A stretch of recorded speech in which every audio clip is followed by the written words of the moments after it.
Hello everyone. Today we are going to study about different supply chain communities और different supply chain personalities. देखिए supply chain management की एक beauty ये है कि इसमें आपको नंबर ऑफ़ पर्सनैलिटीज़ के साथ जो है वो काम करने का मौका मिलता है और उसकी एक वजह ये है कि डाइवर्सिफिकेशन बहुत ज़्यादा है। अच्छा, अब अगर हम इंडिविजुअल बेसिस पे देखें तो हर इंडिविजुअल की जो प्रॉब्लम सॉल्विंग स्किल है या जो डिसीजन मेकिंग अप्रोच है वो डिफरेंट है और यही सेम जो है वो डिपार्टमेंटल और ऑर्गेनाइजेशनल लेवल और द ग्रुप लेवल पे भी जो है वो इम्प्लीमेंट होती है। डिपार्टमेंट्स, ग्रुप्स और ऑर्गेनाइजेशंस की भी पर्सनालिटीज़ होती हैं और इन पर्सनालिटीज़ की बेसिस पे ही उन डिपार्टमेंट्स, उन ऑर्गेनाइजेशंस और उन ग्रुप्स के जो है वो कल्चर डिफाइन किए जाते हैं और कल्चर्स डेवलप हो जाते हैं। और culture is one of the most important thing when you are managing a supply chain management. For suppose अगर आपका कस्टमर एक ऐसी कंपनी है जो कि कंसिस्टेंसी को, जो कि रिलायबिलिटी को वैल्यू देती है, तो अगेन वो अपने सप्लायर से यही एक्सपेक्ट करती है कि सप्लायर जो है वो राइट टाइम पे राइट प्रोडक्ट राइट कंडीशन में जो है वो डिलीवर करे।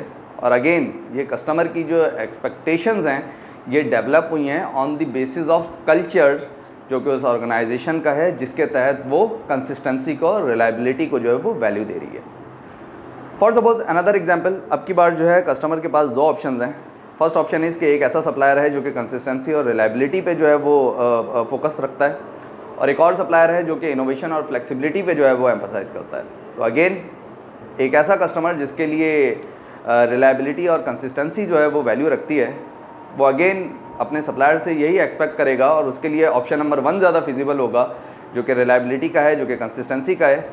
रीज़न इज़ कि वो अलाइन है with the value of the customer. So again organisations में जो है वो हमें डिफरेंट कल्चर्स जो हैं वो देखने को मिल रहे होते हैं, चाहे वो प्रोक्योरमेंट डिपार्टमेंट है, लॉजिस्टिक्स डिपार्टमेंट है, चाहे आपका प्रोडक्शन डिपार्टमेंट है, वेयर हाउस है, ट्रांसपोर्टेशन है। इनमें डिफरेंट कल्चर्स जो हैं वो डेवलप हो चुके होते हैं और डिफरेंट कल्चर्स जो हैं वो वर्क कर रहे होते हैं। और सप्लाई चेन मैनेजमेंट की ब्यूटी यही है कि इसमें डिफरेंट कल्चर्स एग्जिस्ट करते हैं। One of the most and one of the famous approach to analyze or to evaluate the culture of the group or the organization or the department is to use the framework which is developed by John Gatorna. अच्छा, John गटोर्ना के accordingly there are 4 forces जिसके तहत किसी भी organisation का, किसी भी department का और किसी भी ग्रुप का जो है वो कल्चर जो है वो डिफाइन किया जाता है और कल्चर डेवलप हो जाता है। And those forces are integrator, developer, administrator, producer. अच्छा, ये जो इंटीग्रेटर टाइप फोर्सेस हैं they work for cooperation, integration. अच्छा, डेवलपर टाइप फोर्स जो है they work for creativity,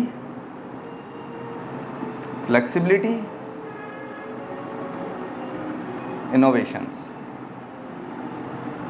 Administrative again systems, analysis, control type forces हैं ये।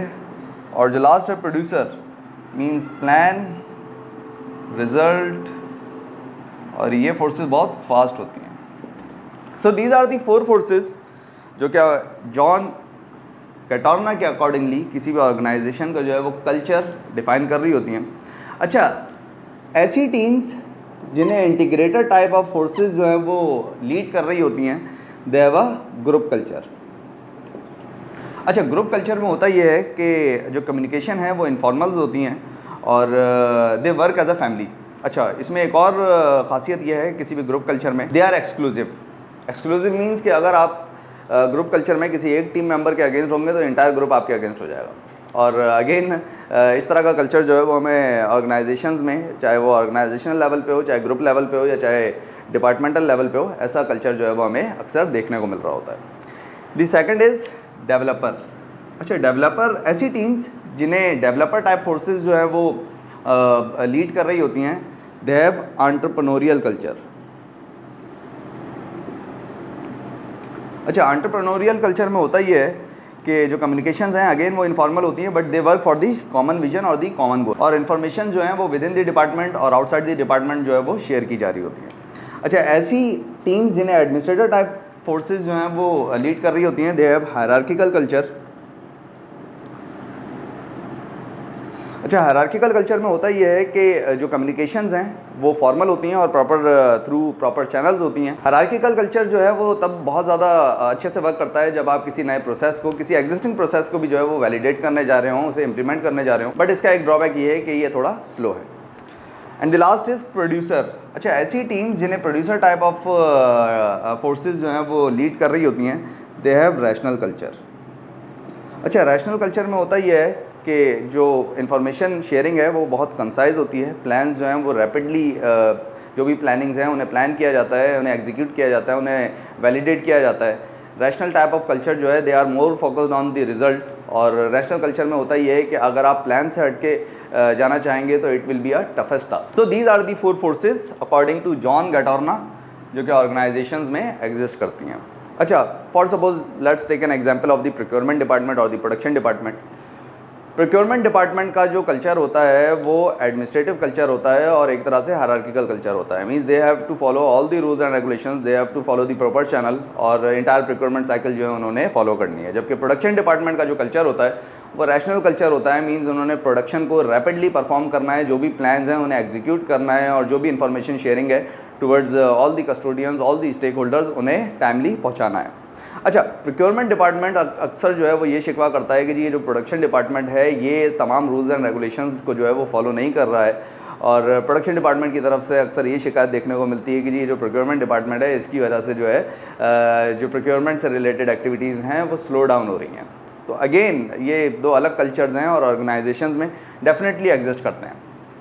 One of the best approach to resolve this issue इसके आप दोनों department में से या तो इंडिविजुअल रिप्रेजेंटेटिव्स जो हैं वो सिलेक्ट कर लें जो कि फ़र्दर रिस्पॉन्सिबल हों फॉर ऑल दी एग्जीक्यूशंस और वो टाइमली एग्जीक्यूट करें तमाम एक्टिविटीज़ को, वैलिडेट करें, वो ये चेक करें कि तमाम रूल्स एंड रेगुलेशंस जो हैं वो फॉलो किए जा रहे हैं, नहीं किए जा रहे हैं एज़ पर दी SOP और नॉट। या तो आप किसी कोऑर्डिनेटर को जो है वो डिप्यूट कर दें बिटवीन दीज 2 डिपार्टमेंट्स ताकि जो भी प्रोटोकॉल, जो भी SOPs हों उन्हें इम्प्लीमेंट किया जा सके। सो ये तो था प्रोक्योरमेंट और प्रोडक्शन डिपार्टमेंट का culture. Another example is for suppose अगर आपका कस्टमर जो है वो स्टार्टअप टेक्नोलॉजी कंपनी है, तो अगेन स्टार्टअप टेक्नोलॉजी कंपनी जो होती है या ऐसी ऑर्गेनाइजेशन जो कि स्टार्टअप हो, they work on developer type team. Means उनका कल्चर जो होता है या उनकी रिक्वायरमेंट जो होती है वो फ्लेक्सिबिलिटी होती है, उनकी रिक्वायरमेंट क्रिएटिविटी होती है, उनकी रिक्वायरमेंट इनोवेशंस होती हैं। और अगेन अगर आप ऐसी कंपनी को जिसकी रिक्वायरमेंट इनोवेशंस हैं, फ्लेक्सिबिलिटी है या क्रिएटिविटी है, उन्हें प्रोड्यूसर टाइप कल्चर या एडमिनिस्ट्रेटिव टाइप कल्चर या इंटीग्रेटर टाइप कल्चर जो है वो ऑफ़र करेंगे तो वो रिलेशनशिप लॉन्ग टर्म चल नहीं पाएगा। So these were the different cultures जो कि अगेन ऑर्गेनाइजेशंस में जो है वो एग्जिस्ट करते हैं और इस तरह के डिफरेंट कल्चर्स जो हैं वो हम ऑर्गेनाइजेशंस में देखते हैं। और again the ultimate task of the supply chain management is to resolve all the issues between these cultures ताकि जो भी ऑर्गेनाइजेशनल बेनिफिट में जो वर्क किया जाना है उसे टाइमली प्लान किया जा सके, उसे एग्जीक्यूट किया जा सके या उसे वैलिडेट किया जा सके। आई होप कि आज की वीडियो से भी आपने कुछ ना कुछ ज़रूर समझा होगा और इस टॉपिक से रिलेटेड अगरचे तो आपका कोई क्वेश्चन हो या इस टॉपिक में आप फर्दर कोई वैल्यू ऐड करना चाहें then you are welcome in the comment section.